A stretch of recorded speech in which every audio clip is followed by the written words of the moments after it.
Assalamualaikum warahmatullahi wabarakatuh. Perkenalkan, nama saya Aan Eviananda, NPM 40. Di sini saya akan menjelaskan mengenai program yang telah saya buat, yaitu tentang pengolahan dan penyajian data dari hasil survei rata-rata pendapatan orang tua selama 1 bulan pada saat pandemi. Langsung saja kita memasuki ke pembahasan kode programnya. Let's go! Oke, kita sudah masuk ke dalam kode program yang telah saya buat. Pada tugas kali ini saya menggunakan bahasa pemrograman Python.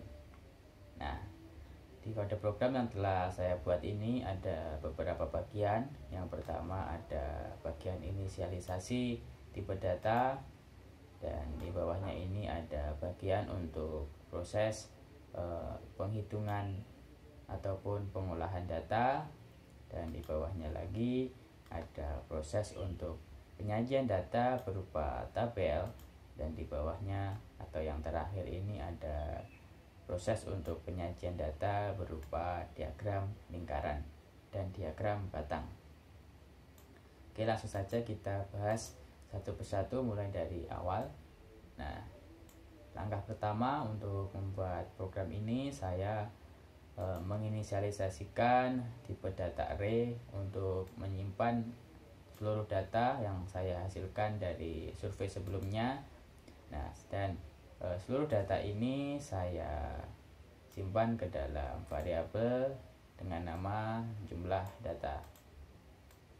Dan di bawahnya ini ada variabel n yang isinya ada len dari jumlah data. Len ini berfungsi untuk menghitung banyaknya elemen array ataupun item di dalam data ini. Jadi len jumlah data ini sama dengan banyaknya data di dalam array ataupun sama dengan 50. Nah, kita sudah masuk ke dalam proses pengolahan data yang pertama, yaitu ada proses untuk menghitung banyak data.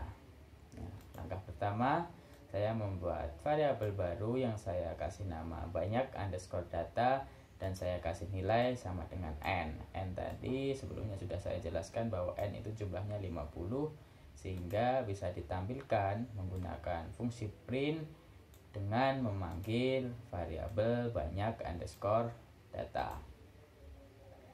Nah, di bawahnya lagi ini ada proses untuk menghitung jumlah data. Langkah pertama masih sama, saya membuat variabel baru yang saya kasih nama jumlah underscore data, dan saya kasih nilai sum dari jumlah data. Nah, sum ini berfungsi untuk menjumlahkan seluruh elemen di dalam array mulai dari array ke-1 sampai ke 50. Jadi untuk menampilkan hasil dari jumlah data tinggal menuliskan fungsi print dengan memanggil variabel jumlah underscore data. Yang ketiga ini ada proses untuk menghitung mean. Langkah pertama saya menuliskan variabel total untuk menyimpan jumlah data di dalam array, jumlah total data di dalam array, dan di sini ada variabel mean untuk proses penghitungan mean. Nah, seperti yang teman-teman ketahui ya, bahwa untuk menghitung mean itu menggunakan rumus total data dibagi banyaknya data. Nah, di sini variabel total data ini untuk menyimpan total data di dalam array, dan n ini kan tadi banyak data. Jadi sehingga untuk menghitung mean itu cukup menggunakan rumus total data dibagi banyak data, sehingga bisa ditampilkan menggunakan fungsi print hasil mean adalah ini dengan memanggil variabel mean. Nah, di bawahnya lagi ini ada proses untuk menghitung median. Prosesnya agak sedikit beda karena kita sudah mulai menggunakan fungsi if ataupun fungsi pemilihan. Nah, langkah pertama yang saya lakukan adalah menuliskan kode jumlah data .sort. Ini berfungsi untuk mengurutkan ataupun mensorting elemen-elemen array mulai dari array ke-1 sampai ke 50. Nah, Berhubung array yang saya masukkan ini datanya sudah urut dari data terkecil sampai data yang terbesar, jadi fungsi jumlah data .sort ini saya tuliskan untuk berjaga-jaga saja, semisal saya ada kesalahan di dalam memasukkan data ke dalam tipe data array tadi. Nah, untuk prosesnya sendiri, if n mod 2 sama dengan 0, proses di bawahnya ini ada 3 variabel baru. Yang pertama ada variabel median 1 untuk menyimpan data ke 26, ada variabel median 2 untuk menyimpan data ke 25. Nah, untuk rumusnya bagaimana? Yaitu jumlah data dibagi 2, dan sedangkan median 2 ini jumlah data dibagi 2 dikurangi 1, sehingga untuk mencari hasil dari median ini yang disimpan dalam variabel hasil underscore median menggunakan rumus median 1 ditambah dengan median 2 dibagi 2, dan langkah terakhir masih sama, yaitu menampilkannya menggunakan fungsi print. Nah, di bawahnya lagi ini ada proses untuk menghitung modus. Nah, saya mendefinisikan modus dulu untuk proses perhitungan modus ini, dan di bawahnya ada variabel mode yang saya kasih nilai 0 ini untuk menyimpan nilai dari modus. Nah, di sini saya menggunakan fungsi for ataupun perulangan, dan di dalam for ada if, itu untuk pemilihan. Nah, for i in range jumlah data. Jadi for ini untuk melakukan perulangan pada variabel i di range ataupun di jarak total data dari variabel jumlah data. Jadi logikanya seperti ini. Nah, i ini misalkan data ke 1000. Nah, data ke 1000 ini dilakukan cek secara perulangan. Jadi jika data i nanti ketemu 1, maka datanya dijumlahkan sejumlah data yang ada. Nah, di bawahnya ada fungsi if ataupun pemilihan. Nah, if i count lebih besar daripada mode, maka modus menggantikan jumlah data i. Dan ini jika mode sama dengan i count, maka kita melakukan return ke fungsi modus. Nah, sehingga dapat ditampilkan bahwa untuk menghitung modus adalah memanggil variabel modus jumlah data. Nah, di bawahnya lagi ada fungsi untuk menghasilkan ataupun mencari dari nilai kuartil bawah. Langkah pertama saya masih sama, yaitu menuliskan jumlah data .sort untuk mengurutkan data, dan di sini saya menggunakan fungsi if n mod 2 sama dengan 0. Di bawahnya ada 3 variabel baru, ada variabel kuartil A, kuartil B, dan total underscore kuartil 1. Nah, ini kurang lebih prosesnya sama seperti median tadi. Kuartil A ini untuk mencari data ke 13, kuartil B ini untuk mencari data ke 12 dengan rumus jumlah data 50 dibagi 4, dan di bawahnya ini jumlah data dibagi 4 dikurangi 1, dan ditampilkan menggunakan fungsi print dengan memanggil variabel kuartil underscore 1.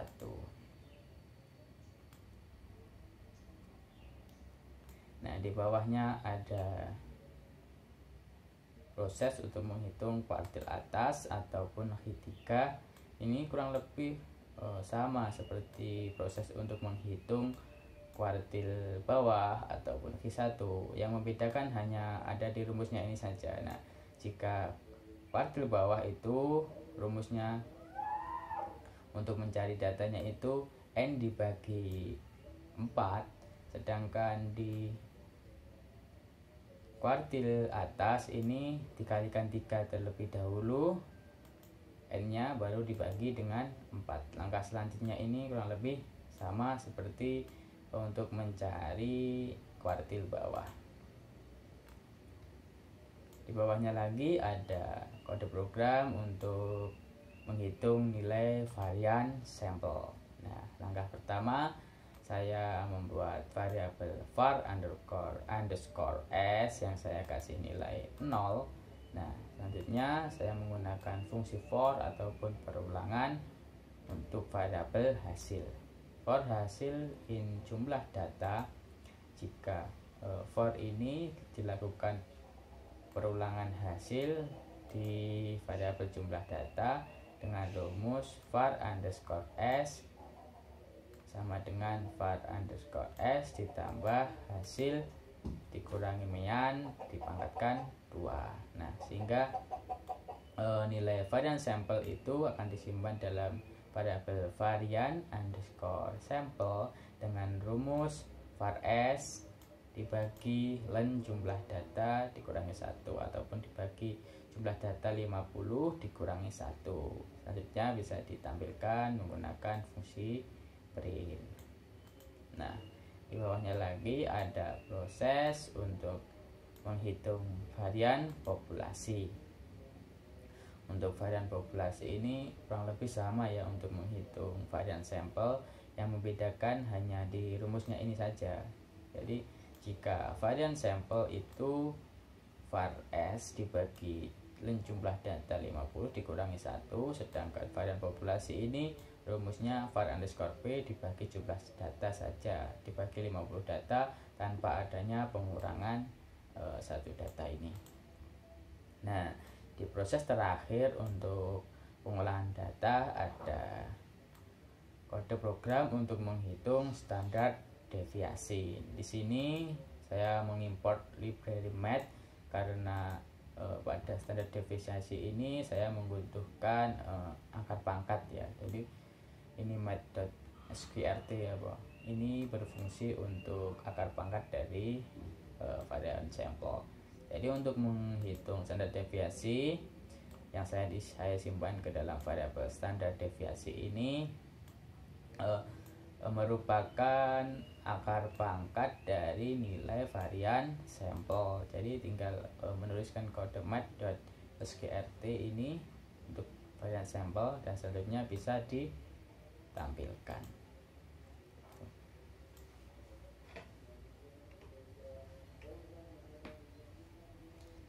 Oke, kita berlanjut ke proses yang kedua, yaitu proses untuk penyajian data berupa tabel untuk menghitung nilai dari frekuensi relatif, frekuensi kumulatif, dan frekuensi relatif kumulatif.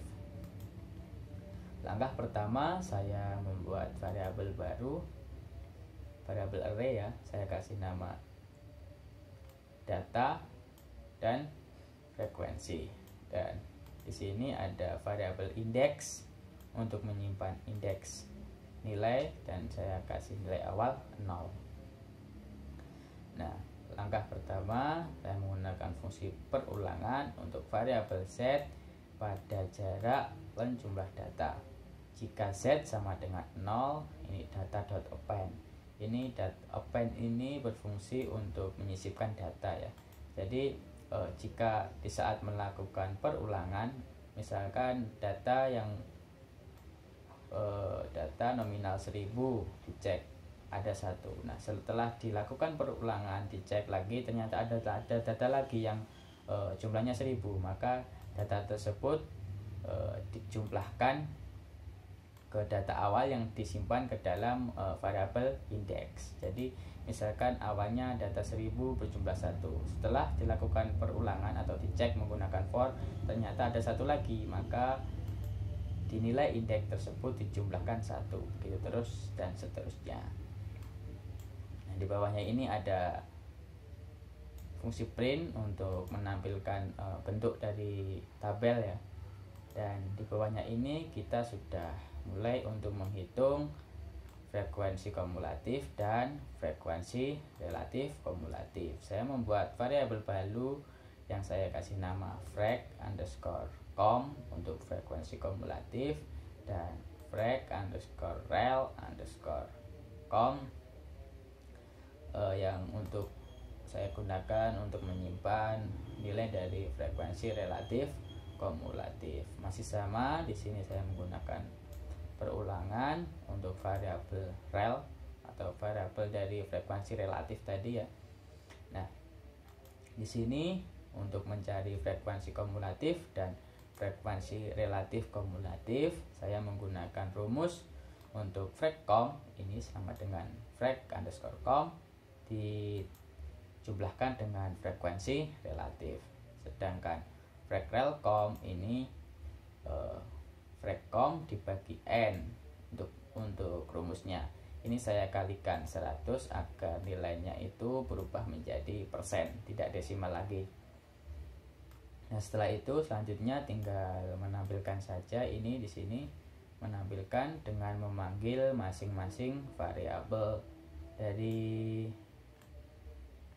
data yang akan ditampilkan di tabel, mulai dari data untuk frekuensi relatif dibagi n. Ini untuk fungsi frekuensi kumulatif ada frek_com, dan yang terakhir ada frek_rel_com. Itu untuk penyajian data berupa tabel, dan di bawahnya atau yang terakhir ini ada proses penyajian data berupa diagram batang dan diagram lingkaran. Ini yang pertama kita bahas adalah untuk menampilkan diagram frekuensi berupa diagram batang. Nah, untuk menampilkan diagram, yang pertama saya lakukan adalah mengimport library NumPy dan mengimport library Matplotlib untuk menggunakan fungsi PLT. Nah, mengapa harus mengimport kedua library ini? Agar kita bisa menampilkan output berupa diagram nantinya. Nah, selanjutnya bagaimana? Selanjutnya saya membuat variabel y_post. Ini berfungsi untuk menampilkan data dari data array ke-1 sampai ke-50 di nilai X ataupun nanti di bagian diagram yang bagian bawah. Sedangkan ini ada PLT bar, ini berfungsi untuk menampilkan nilai dari data di dalam array dan nilai frekuensinya serta warna dari diagram. Di sini ada warna merah, ada warna hitam, ada warna hijau, ada warna biru, dan yang lain-lain. Nah, yang kedua ini ada kode program untuk menampilkan diagram frekuensi relatif berupa diagram lingkaran. Langkah yang pertama masih sama, yaitu mengimport library Matplotlib agar bisa menggunakan fungsi PLT ini untuk menampilkan diagram lingkarannya. Nah, di bawahnya lagi ini saya menuliskan tipe data baru ataupun variabel baru yang saya kasih nama label dan size. Label ini berfungsi untuk nilai-nilai yang ada di dalam diagram lingkaran nanti, nilainya apa saja, dan labelnya ini banyak datanya. Jadi misalnya ini ada nilai 1000, datanya ada 12, nilai 1200, datanya ada 2, seperti itu, sehingga bisa ditampilkan menggunakan fungsi print dengan menuliskan kode plt.show ini. Dan ini di bawahnya lagi ada kode program untuk menampilkan frekuensi kumulatif, masih sama berupa diagram lingkaran. Langkah pertama juga masih sama, yaitu mengimport library Matplotlib agar bisa menggunakan fungsi PLT. Di sini ada variabel label dan size untuk menyimpan nilai-nilai di dalam diagram dan jumlahnya di bawahnya ini, dan masih sama ya. Untuk strangle-nya kita pakai 100 karena untuk menampilkan data keseluruhan diagram dan nanti itu berupa 100%, dan menampilkannya menuliskan fungsi plt.show. Dan yang terakhir di sini ada kode program untuk menampilkan frekuensi relatif kumulatif. Nah, langkah pertama kita mengimport library matplotlib lagi agar bisa menggunakan fungsi plt untuk memanggil ataupun menampilkan diagram lingkaran. Di bawahnya masih sama, ada dua variabel, label dan size. Label berfungsi untuk menyimpan data apa saja yang akan ditampilkan di diagram lingkaran, dan size ini banyaknya data. Misalkan ini 1000, berarti datanya itu berjumlah 0,12 ini. Dan untuk menampilkannya kita hanya perlu menuliskan kode plt.show ini. Oke, penjelasannya kurang lebih seperti itu. Langsung saja coba kita jalankan programnya.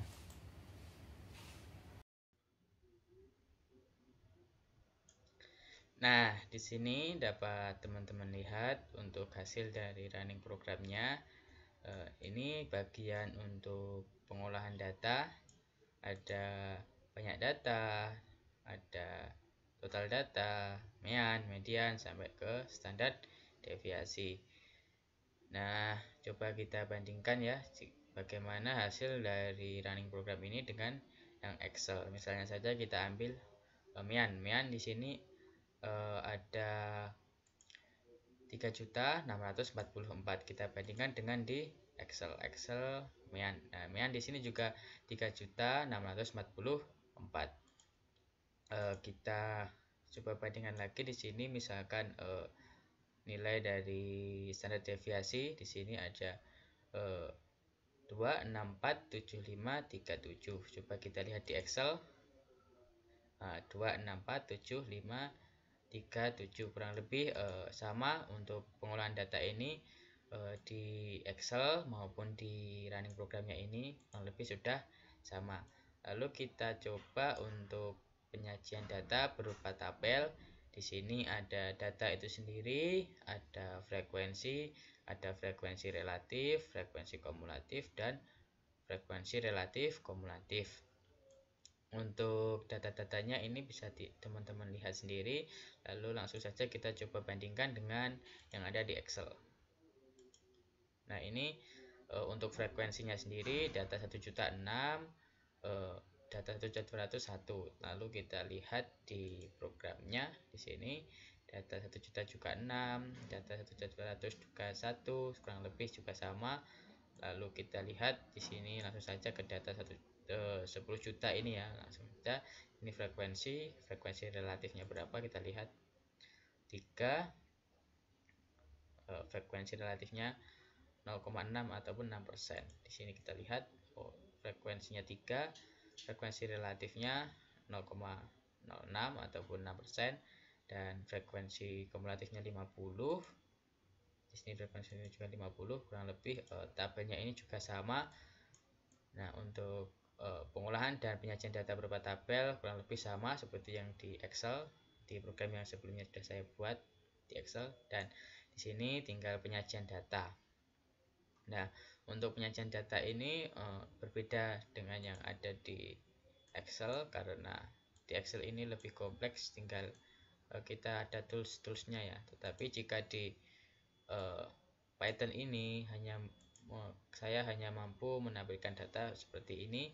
Di sini ada yang pertama, ada diagram batang berupa frekuensi. Di sini misalnya data 1 juta frekuensinya 6. Di sini data 1 juta frekuensinya 6. Data 200 frekuensinya 1. Di sini 1. Kurang lebih juga hasilnya sama seperti yang di tabel. Dan di bawahnya lagi ada diagram lingkaran berupa frekuensi relatif. Ini yang di luar ini nilai-nilainya, nilai data-datanya, dan di dalamnya ini nilai dari nilai data di luarnya. Misalnya 1 juta ini 12%, terus ada 2.500.000 6%, dan yang lain-lain. Di sini di bawahnya ada diagram lingkaran, frekuensi kumulatif, kurang lebih sama. Dan di paling akhir ini juga diagram lingkaran untuk frekuensi relatif kumulatif. Di luarnya juga masih ada tetap, yaitu datanya. Di dalamnya ini ada presentasi dari data di luarnya. Nah, sekian presentasi mengenai kode program yang telah saya buat. Semoga penjelasan tadi dapat memperjelas mengenai kode program yang telah saya buat, dan saya mohon maaf apabila ada kesalahan maupun perkataan yang saya katakan di dalam penjelasan tadi. Saya mohon maaf yang sebesar-besarnya. Sekian. Wassalamualaikum warahmatullahi wabarakatuh.